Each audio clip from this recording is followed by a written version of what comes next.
Baik, Assalamualaikum warahmatullahi wabarakatuh. Jumpa lagi dengan saya Dr. Zainab Ombujaina SHMH. Pada pertemuan hari ini, pertemuan ke-15 mata kuliah kita Kriminologi dan Viktimologi. Tetapi sebelum saya ulas tentang materi kita pertemuan ke-15, sedikit saya sampaikan ulasan pertemuan ke-14, di mana kita sudah membahas tentang penegakan hukum sistem peradilan pidana bagi saksi dan korban, dan perspektif perlindungan saksi dan korban dalam alternatif dispute resolution. Baik, kita lanjutkan materi kita pada pertemuan ke-15 ini. Kita membahas tentang lembaga perlindungan saksi dan korban, di mana peran lembaga melindungi saksi dan korban, kemudian peran whistleblower, kemudian kuantitas dan kualitas LPSK, dan LPSK di beberapa negara berkembang. Peran lembaga perlindungan saksi dan korban, dalam hal ini lembaga perlindungan saksi dan korban ini tujuannya adalah untuk mewujudkan prinsip negara hukum, di mana berlandaskan keadilan hukum yang sinergis dengan tujuan hukum lainnya, kemudian bertanggung jawab menangani pemberian perlindungan saksi dan korban terhadap perkara apapun. Nah, dalam hal ini sebagaimana diatur di dalam Undang-Undang Saksi dan Korban, di mana saksi dan atau korban diharapkan dapat berperan serta dalam proses investigasi dan penuntutan hukum melalui adanya peraturan atau prosedur yang menciptakan rasa aman secara fisik dan psikologis. Kemudian di dalam kendala perlindungan saksi dan korban, bahwa tidak samanya persepsi perlindungan saksi dan korban antara LPSK dengan penegakan hukum. Dan yang kedua, ketidakyakinan masyarakat untuk masuk dalam program perlindungan saksi dan korban.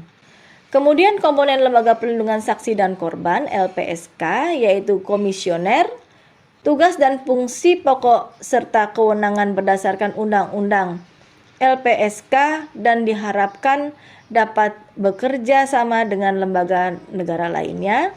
Kemudian masyarakat, peran serta masyarakat dalam mewujudkan masyarakat yang damai, aman, sejahtera, sehingga para saksi dan atau korban dapat berpartisipasi memberikan kesaksian yang dilihat, didengar, dan dirasakan tentang terjadinya tindak pidana.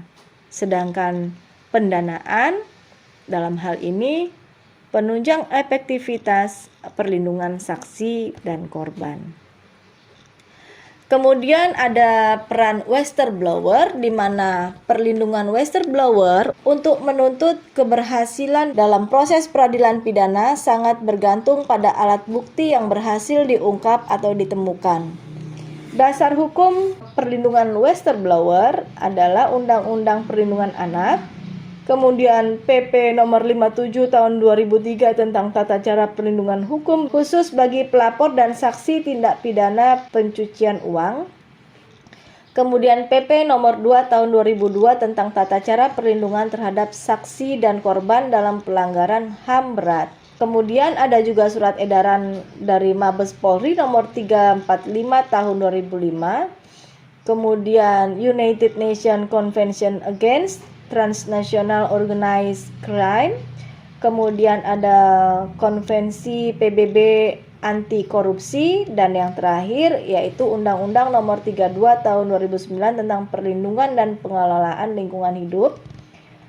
Kemudian ada beberapa contoh terhadap peran whistleblower, yaitu sindikat mafia perkara pajak, mafia peradilan, dan sengketa arwana di Riau, Sumatera. Kemudian dan juga terhadap kasus Komjen Pol Susnodo Aji versus Gayus Tambunan, di mana Komjen Pol Susnodo Aji mengungkap sindikat perkara. Dalam hal ini Satgas proaktif mencari data tambahan termasuk Gayus Tambunan yang merupakan orang bebas. Kemudian Kapolri membentuk tim independen di bawah tanggung jawab Kapolri dalam melakukan penyelidikan. Kemudian negara tidak mengapresiasi Susnodo Aji tetapi memposisikan dirinya menjadi tersangka. Oke, dalam kasus Komjen Pol Susnodo Aji versus Gayus Tambunan sebagai pegawai pajak golongan 3A, dalam hal ini adalah salah satu contoh kasus whistleblower di Indonesia yang merasa ketidaknyamanan, ketidakpastian, dan resiko dari pengungkapan informasi tentang dugaan kejahatan. Kemudian kuantitas dan kualitas LPSK, di mana posisi dan kedudukan LPSK erat kaitannya dalam sistem penegakan hukum.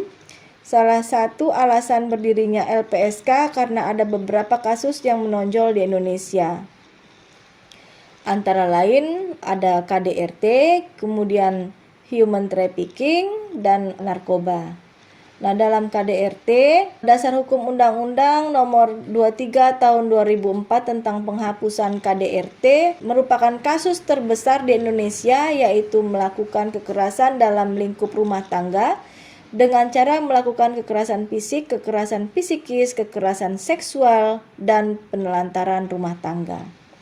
Sedangkan dalam kasus human trafficking sebagaimana diatur berdasarkan Undang-Undang Nomor 21 Tahun 2007 tentang pemberantasan tindak pidana perdagangan orang, yaitu korban trafficking adalah kaum wanita dan anak-anak yang diiming-imingi untuk dipekerjakan sebagai tenaga kerja dengan imbalan gaji yang besar, tetapi dibujuk dimasukkan ke dalam dunia prostitusi antar negara.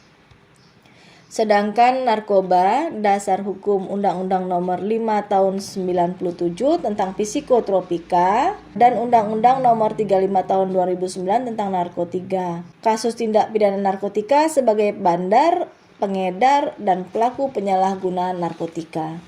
Tugas dan fungsi LPSK berdasarkan Undang-Undang Nomor 13 Tahun 2006 bahwa memberikan layanan perlindungan dan bantuan kepada saksi dan korban dalam setiap proses peradilan pidana. Kemudian memfasilitasi langkah-langkah pemulihan bagi korban tindak pidana, khususnya dalam pengajuan kompensasi dan restitusi. Kemudian melakukan kerjasama dengan instansi terkait dan berwenang dalam pelaksanaan perlindungan saksi dan korban. Kemudian kendala LPSK dan penegakan hukum. Dalam hal ini ketidakmampuan aparat penegak hukum menyampaikan informasi yang sebenarnya pada masyarakat. Kemudian adanya perbedaan persepsi antara penegak hukum dengan masyarakat terhadap konsep transparansi, yaitu antara lain transparansi dalam suatu kebebasan yang terbatas berguna bagi masyarakat, termasuk sesuatu yang harus dirahasiakan untuk kepentingan masyarakat. Sedangkan yang kedua, transparansi tidak hanya sekedar tataran konsep, tetapi harus diaktualisasikan secara nyata. Dan yang ketiga, efektivitas transparansi harus didukung oleh fungsi kontrol dengan batas aturan yang jelas. LPSK di beberapa negara berkembang, yaitu di Thailand, kemudian di Filipina, di Sri Lanka, di India, di Hong Kong, kemudian Afrika Selatan. Nah, ini memiliki perbedaan-perbedaan terhadap peran LPSK di beberapa negara. Nah, dari apa yang saya sampaikan dapat disimpulkan bahwa peran lembaga perlindungan saksi dan korban ini berlandaskan kepada hukum yang sinergis dengan tujuan hukum lainnya, dengan komponen adanya komisioner, masyarakat, dan pendanaan. Kemudian peran whistleblower yaitu menuntut keberhasilan dalam suatu proses peradilan pidana sangat bergantung pada alat bukti, kemudian yang berhasil diungkap atau ditemukan. Kemudian kuantitas dan kualitas LPSK sebagaimana diatur dalam Undang-Undang Nomor 13 2006 mengatur tugas dan fungsi LPSK, meskipun begitu tetap saja terdapat beberapa kendala. Dan yang terakhir tentang LPSK di beberapa negara berkembang. Dalam hal ini beberapa negara berkembang memiliki LPSK, yaitu di Thailand, Sri Lanka, Filipina, India, Hong Kong, Afrika Selatan. Baik, terima kasih pada pertemuan kita hari ini. Saya tutup billahi taufiq wal hidayah. Wassalamualaikum warahmatullahi wabarakatuh.